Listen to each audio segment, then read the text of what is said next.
दोस्तों, सरकार ने फैसला लिया है कि अब दिल्ली में 10 और 15 साल पुरानी कारें नहीं चल पाएंगी। जिसके पास भी पुरानी कार मिलेगी उसे जब्त करके कबाड़ में बेच दिया जाएगा। लेकिन बुरी खबर यह नहीं है, बुरी खबर यह है कि यह फैसला हिंदुओं पर भी लागू होगा। असल में तो हिंदुओं पर ही लागू होगा, क्योंकि कट्टर हिंदुओं के हिसाब से अब्दुल के पास तो गाड़ी होती नहीं, वो तो सिर्फ गाड़ियों में पंचर लगाता है। इसलिए कट्टर हिंदू इस बात पर खुश हो सकते हैं कि बेशक बीजेपी उनकी लाखों रुपए की कार छीन ले, लेकिन बेकार तो अब्दुल भी होगा। लेकिन यार, हिंदू तो खतरे में तब पड़ेगा ना जब उसे पता चलेगा कबाड़ी वाला भी अब्दुल है। कमाल का फैसला लिया है यार बीजेपी सरकार ने। कई लोगों की तो ईएमआई से पहले कार की उम्र पूरी हो जाएगी। मतलब हनीमून खत्म होने से पहले ही तलाक हो जाएगा। सरकार का यह फैसला सही है या गलत, यह समझाने के लिए आपको आज उन देशों में लेकर चलेंगे जहां हर एक आदमी के पास कार है, कई कई दशकों पुरानी कार है, फिर भी वो सड़कों पर चल रही है, फिर भी उन देशों में पोल्यूशन नाम की चीज नहीं है। ये सब कैसे हो रहा है, इस पर बात करेंगे। लेकिन पहले बात दिल्ली वालों की करते हैं। एक तो सरकार ने लोगों की कार छीन ली और दूसरी तरफ यह भी श्योर किया है कि ये लोग किराए की कार में भी ना बैठ पाए। इसके लिए सरकार ने ओला उबर वालों को छूट दे दी है कि वो अब कैब का किराया दोगुना कर सकते हैं। मतलब दिल्ली वालों को सिर्फ मारा नहीं है, बल्कि जहर की पूरी बोतल पिला के गले में रस्सी डाल के 20 माले की बिल्डिंग से चलती उबर के नीचे धक्का दिया है। याद है, दिल्ली वाले इस बात से बड़े परेशान रहते थे कि केजरीवाल तो गाड़ियों का ओड-इवन करता है, ओड-इवन करता है। इसलिए रेखा गुप्ता ने कहा ठीक है, मैं इसे बंद कर देती हूं। कर दिया बंद, ना रहेगी कार, ना होगा ओड-इवन। एक्चुअली बीजेपी दिल्ली में अलग तरह का ओड-इवन खेल रही है। पहले झुग्गियों को तोड़ा तो ओड नंबर वाले खुश हो गए, मतलब अमीर और मिडिल क्लास वाले खुश हो गए जिनके पास अपना घर है, गाड़ी है। वो लोग सोच रहे थे कि ये तो अच्छा हो रहा है, दिल्ली से गंदगी साफ हो रही है। और अब सरकार ने इन्हीं गाड़ी वालों को तोड़ दिया, तो अब इवन नंबर वाले खुश हो रहे हैं, यानी गरीब लोग खुश हो रहे हैं। वो लोग सोच रहे हैं कि अच्छा है, दिल्ली से गाड़ियां साफ हो रही हैं। यानी किसी एक को तकलीफ पहुंचती है तो दूसरा अपने आप खुश हो जाता है, दूसरे को तकलीफ पहुंचती है तो पहला खुश हो जाता है। इसी को सैडिज्म कहा जाता है। इसके बारे में मैंने एक और वीडियो में बताया है, आप ये वीडियो देख लीजिए। इसमें समझाया गया है कि कैसे बीजेपी सरकार लोगों के इस सैडिस्ट नेचर को लगातार ट्रिगर कर रही है और कैसे किसी एक वर्ग, किसी एक जाति, किसी एक धर्म को निशाना बनाकर किसी की दुकान, किसी की रेहड़ी झुग्गी के ऊपर बुलडोजर चलाकर या किसी की कार को निशाना बनाकर दूसरी साइड के लोगों को खुशी फील करवा रही है। आज दिल्ली के लोगों की हालत देखकर दूसरे स्टेट के लोग खुश हो रहे होंगे, लेकिन याद रखना कल को नंबर आपका भी आएगा।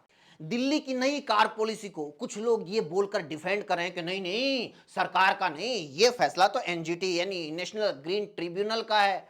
लेकिन सच ये है कि सरकार चाहे तो इस फैसले को लागू करने से इनकार कर सकती है और पॉल्यूशन रोकने के लिए इससे कारगर और नया प्लान एनजीटी के सामने रख सकती है। जैसे कि दूसरे देशों में होता है, वो देश जहां सरकारें कार वालों से भारत के मुकाबले कई कई गुना कम टैक्स लेती हैं और दशकों पुरानी कारों को भी सड़कों पर चलने की इजाजत देती है।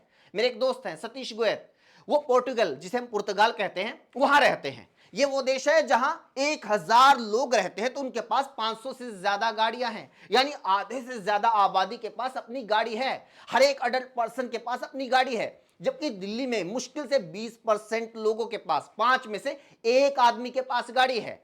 लेकिन फिर भी पुर्तगाल में ऐसा कोई नियम लागू नहीं है। वहां सड़कों पर कई कई दशकों पुरानी गाड़ियां चलती मिल जाएंगी। ये देखिए, ये मेरी गाड़ी है। आप इसको अगर ध्यान से देखेंगे, ये इस पे नंबर है, नंबर प्लेट के साइड में देखेंगे ये गाड़ी का ऊपर जो 01 लिखा हुआ है, इसका मतलब है ये 2001 मॉडल गाड़ी है और 02 का मतलब है फरवरी महीने की। तो यहाँ पे बहुत पुरानी गाड़ियाँ हैं। ऐसा यहाँ पे कोई इंडिया की तरह कोई सीन नहीं है कि आप 10 साल या 15 साल ही अपनी गाड़ी चला सकते हो। काफ़ी पुरानी गाड़ियाँ हैं। ये इधर देखिए, ये 95 मॉडल है, 7वें महीने की। यहाँ पे गाड़ी की क्या होती है, हर साल पासिंग होती है। कोई पोल्यूशन सर्टिफिकेट नहीं है। ये देखिए 2012 मॉडल है गाड़ी, ठीक है। और आप अगर बात पोल्यूशन की करेंगे तो देखिए कितना क्लियर है सारी चीज़ें। यहाँ का पार्क का सिस्टम देखिए, सब कुछ, कोई पोल्यूशन नहीं है इस कंट्री में, इस शहर में, बिल्कुल थोड़ा सा भी। ये देखिए 2015 मॉडल गाड़ी है, 11वें महीने की। अगर आप और देखेंगे, ये देखिए 2006 मॉडल है, 11वें महीने की। ये 2003 है, 5वें महीने की। साल में एक बार गाड़ी की पासिंग होती है, 35 यूरो के आसपास उसकी फ़ीस रहती है। ये 2004 मॉडल गाड़ी है, दिखाता हूँ मैं आपको। ये आगे देखिए 2002 मॉडल गाड़ी है, ठीक है। बहुत पुरानी से पुरानी गाड़ियाँ यहाँ पे आपको देखने को मिल जाएंगी। अगर मैं बात करूँ, मैंने यहाँ पे 1946 मॉडल की गाड़ी भी देखी है। अभी देखिए मैं एक गाड़ी और दिखाता हूँ आपको, 96 मॉडल गाड़ी है, 8वें महीने की मर्सिडीज गाड़ी।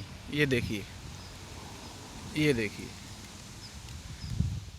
ऐसा नहीं है कि पुर्तगाल की सरकार को पोल्यूशन की कोई चिंता ही नहीं है। वहां का AQI चेक कर लीजिए, हमेशा 30-40 से नीचे रहता है, यानी हमेशा गुड कंडीशन में, जिसके बारे में भारत के किसी शहर में सपना तक नहीं देखा जा सकता। मेरे एक और दोस्त हैं सुनील काद्या, न्यूजीलैंड में रहते हैं। उन्होंने भी यही बताया कि यहाँ गाड़ी कितनी पुरानी है इससे फर्क नहीं पड़ता, आप सिर्फ उसकी मेंटेनेंस सही रखिए, टाइम पर जांच करवाइए और जितने मर्जी साल तक उसे सड़क पर चलाइए। न्यूजीलैंड में कार चलाने के लिए मुख्य तौर पर 2 कागजों की ज़रूरत होती है।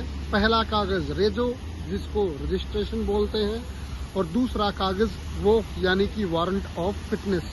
वारंट ऑफ फिटनेस एक वोफ इंस्पेक्टर जारी करता है, जो कि 1 साल के लिए जारी होता है। किसी कार में वारंट ऑफ फिटनेस जारी करने वाले वोफ इंस्पेक्टर को कोई कमी नज़र आती है कार में, तो वो कार मालिक को बाकायदा बताता है कि इस आपकी कार में ये दिक्कत है। जब आप इस दिक्कत को ठीक करवा लेंगे, रिपेयर करवा लेंगे या रिप्लेस करवा लेंगे किसी भी पार्ट को, तो फिर जब वो ठीक हो जाएगा तब उस कार को वो सर्टिफिकेट जारी हो जाता है वो इंस्पेक्टर की तरफ से, वारंट ऑफ फिटनेस।